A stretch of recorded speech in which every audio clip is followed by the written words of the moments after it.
आपको क्या करना सबसे ज्यादा पसंद है? खाना, गाना, नाचना, खेलना, घूमना, पढ़ना? ये सब नहीं तो क्या? सोना, बैठना और आराम करना? ओ माय गॉड, ये तो मुझे भी पसंद है, सेम पिंच। लेकिन क्या आपको पता है ये जितने भी ना वाले वर्ड्स हैं ये सारे काम को इंडिकेट करते हैं?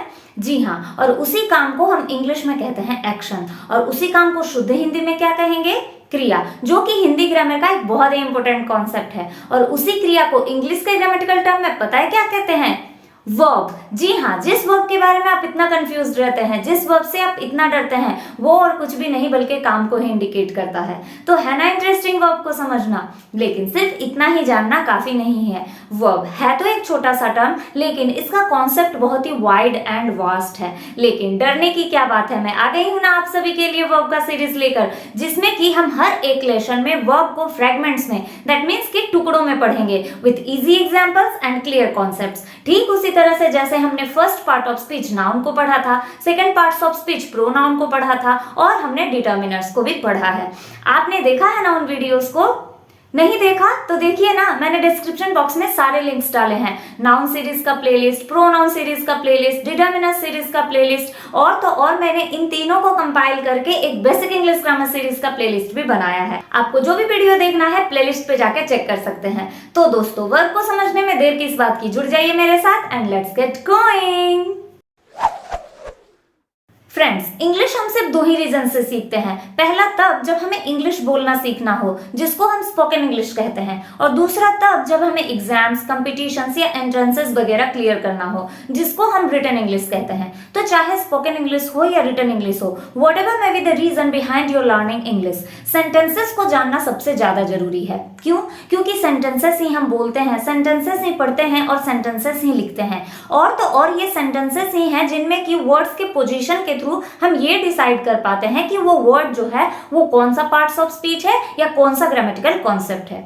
तो इस तरह से देखा जाए तो हम कह सकते हैं कि सेंटेंस जो है वो इंग्लिश का हेड है। हेड मतलब क्या? सर। मान लीजिए अगर किसी इंसान के सर को धड़ से अलग कर दिया जाए तो क्या वो इंसान जिंदा रहेगा? नहीं। ठीक उसी तरह से सेंटेंस के बिना इंग्लिश का वैल्यू जीरो है। हम इंग्लिश को सेंटेंस के बिना इमेजिन नहीं कर सकते। सो इसीलिए सेंटेंस को समझना बहुत ज्यादा जरूरी है। अब आपके माइंड में आ रहा होगा कि ये सेंटेंसेस क्या है।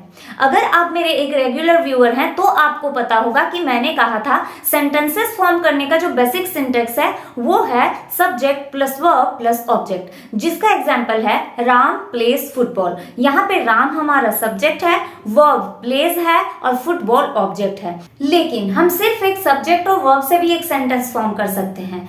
जैसे कि बर्ड्स फ्लाई, यहाँ पे बर्ड्स हमारा सब्जेक्ट है और फ्लाई वर्ब है। और तो और हम सिर्फ और सिर्फ वर्ब से भी एक सेंटेंस फॉर्म कर सकते हैं। यकीन नहीं आ रहा? मैं दिखाती हूँ। गो, कम, टर्न, सल्यूट, ये भी हमारे एक एक जो है वो सेंटेंसेस फॉर्म करते हैं। तो आपने देखा मैंने यहाँ पे तीन तरह के सेंटेंसेस लिखे हैं। पहले सेंटेंस में सब्जेक्ट, वर्ब और ऑब्जेक्ट को यूज किया है, सेकंड सेंटेंस में सिर्फ सब्जेक्ट और वर्ब को यूज किया है, और थर्ड सेंटेंस में सिर्फ और सिर्फ वर्ब का यूज किया है। तो इन तीनों सेंटेंसेस को देखने के बाद हम क्या कंक्लूड करेंगे? यही कि एक सेंटेंस फॉर्म करने के लिए एक वर्ब का होना बहुत जरूरी है, कंपलसरी है या फिर मैंडेटरी है। तो हम कह सकते हैं कि अगर सेंटेंस इंग्लिश का हेड है तो वर्ब जो है वो सेंटेंस का ब्रेन है। तो अब आपको समझ में आ गया ना वर्ब क्या चीज है और इसको पढ़ना क्यों जरूरी है। तो आइए अब आगे बढ़ते हैं और वर्ब के बारे में कुछ और इंटरेस्टिंग बातें जानते हैं। हमने क्या जाना कि वर्ब जो है वो काम को इंडिकेट करता है, दैट मीन्स कि एक्शन को इंडिकेट करता है। तो हम कह सकते हैं कि वर्ब जो है वो एक एक्शन वर्ड है। लेकिन सिर्फ इसको एक्शन वर्ड कहना रॉन्ग होगा। क्यों? आइए मैं इसको आपको सेंटेंसेस के थ्रू एक्सप्लेन करती हूँ। मैंने यहाँ पे कहा Ram is playing, mother was cooking, father will come, I am teaching, they were singing. इन पांचों सेंटेंसेस में ये जो फर्स्ट वर्ड्स हैं ये हमारे सब्जेक्ट्स हैं। सब्जेक्ट्स हम किनको कहते हैं? जो कि डूअर ऑफ द एक्शन होते हैं, जो कि काम को करते हैं। और मैंने क्या कहा था कि सब्जेक्ट्स हमारे नाउन या प्रोनाउन हो सकते हैं। तो फर्स्ट वाले जो तीन वर्ड्स हैं राम, फादर एंड मदर, ये हमारे नेमिंग वर्ड्स हैं, इसीलिए ये नाउन है। और लास्ट वाले जो दो वर्ड्स हैं आई एंड दे, ये हमारे प्रोनाउंस हैं जो कि नाउन को रिप्लेस करते हैं। तो यहाँ पे हमने सब्जेक्ट्स को पिक आउट कर लिया। अब सब्जेक्ट्स के अलावा ईच सेंटेंसेस में हमारे पास दो दो वर्ड्स हैं। लेकिन ये दोनों वर्ड्स क्या हैं? ये जो लास्ट वाले वर्ड्स हैं, प्लेइंग, कुकिंग, काम, सिंगिंग, टीचिंग, ये हमारे एक्शन को इंडिकेट करते हैं। तो जाहिर सी बात है ये हमारे वर्ब्स हैं। तो अगर ये वर्ब्स हैं और सब्जेक्ट्स हैं, तो ये बीच वाले वर्ड्स क्या हैं? ये भी हमारे वर्ब्स हैं। जी हाँ, भले ही ये एक्शन को ना इंडिकेट करता हो, लेकिन फिर भी ये वर्ब्स हैं। इसीलिए मैंने कहा था कि वर्ब को हम सिर्फ एक्शन वर्ड नहीं कह सकते, क्योंकि यहाँ पे ये वर्ड्स हैं तो वर्ब्स, लेकिन ये एक्शन को इंडिकेट नहीं कर रहे हैं। तो फिर ये वर्ड सेंटेंसेस में क्यों यूज हुए हैं? हेल्प करने के लिए। किसका हेल्प करने के लिए? एक्शन वर्ड्स का हेल्प करने के लिए। क्या हेल्प करने के लिए? ये बताने के लिए कि हम किस टाइम पीरियड की बात कर रहे हैं। जैसे कि फर्स्ट सेंटेंस में राम इज प्लेइंग, राम खेल रहा है, ये अभी प्रेजेंट टाइम की बात हो रही है। आई एम टीचिंग, मैं पढ़ा रही हूँ, ये भी प्रेजेंट टाइम की बात हो रही है। और ये प्रेजेंट टाइम को कौन इंडिकेट कर रहा है? Is and am. उसी तरह से mother was cooking, they were singing, ये हमें पास्ट एक्शन के बारे में बता रहा है, जो कि वॉज और वेयर से पता चल रहा है। और उसी तरह से फादर विल कम जो है वो फ्यूचर एक्शन को, फ्यूचर के टाइम पीरियड को बता रहा है, जो कि विल वर्ड से पता चलता है। तो आप देखिए ये जो बीच वाले वर्ड्स हैं वो एक सेंटेंस में होने कितने जरूरी हैं, ताकि हमारा एक जो सेंटेंस है वो मीनिंगफुल सेंस दे सके और हमें करेक्ट टाइम पीरियड के बारे में बता सके। और मैं यहाँ पे आपको बता दूं कि ये जो प्रेजेंट, पास्ट और फ्यूचर टाइम पीरियड है, इनको ऑल टुगेदर हम टेंसेस कहते हैं। जी हाँ, अगर आपको इंग्लिश सीखना है तो सेंटेंसेस जानना जरूरी है। अगर सेंटेंसेस जानना है तो वर्ब को जानना जरूरी है, और अगर वर्ब को सीखना है तो टेंसेस की जानकारी होनी बहुत जरूरी है।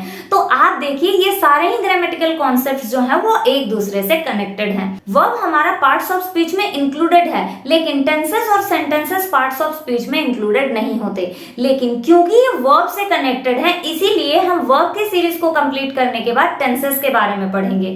ठीक उसी तरह से जिस तरह से हमने नाउन के सीरीज के बाद डिटर्मिनर्स को पढ़ा था। डिटर्मिनर्स भी हमारे पार्ट्स ऑफ स्पीच में इंक्लूडेड नहीं है, लेकिन क्योंकि वो नाउन से कनेक्टेड है और हम नाउन को अच्छे से समझने के लिए डिटर्मिनर्स को हमने पढ़ा था। सो फॉर नाउ अब टेंस का टेंशन मत लीजिए और सिर्फ वर्ब पे फोकस कीजिए। तो हम कहाँ थे? हम पढ़ रहे थे राम इज प्लेइंग। यहाँ पे राम हमारा सब्जेक्ट है, इज एक वर्ब है और प्लेइंग भी एक वर्ब है। प्लेइंग हमारा एक एक्शन वर्ड है और इसी को हम मेन वर्ब, प्रिंसिपल वर्ब या लेक्सिकल वर्ब भी कहते हैं। अब ये इज किस टाइप का वर्ब है?